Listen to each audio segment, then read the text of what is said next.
Anne Duchesne a la chance d'habiter en bord de mer au Croisic. Ici, elle ne respire que du bon air.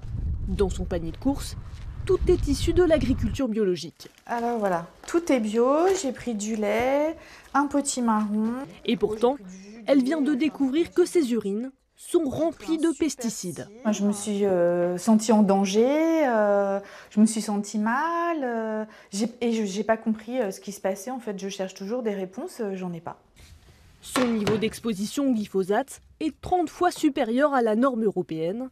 Son mari, médecin à la retraite, est effaré. 3,03 nanogrammes par millilitre, alors que la norme de sécurité fixée par l'OMS, c'est de 0,1 nanogrammes par millilitre.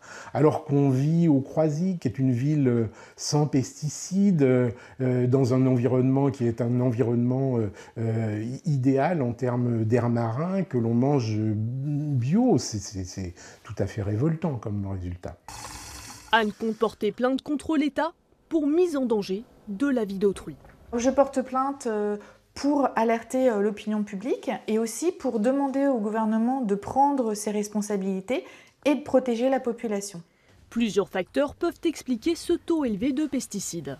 Ça peut venir de l'eau du robinet. Il y a plusieurs études qui montrent que la quasi-totalité des eaux souterraines et des eaux de surface sont polluées par les pesticides. Ça peut être l'air qu'on respire, malgré tout. Là aussi, de nombreuses études tout à fait validées par les autorités scientifiques montrent qu'il y a des pesticides dans l'air qu'on respire.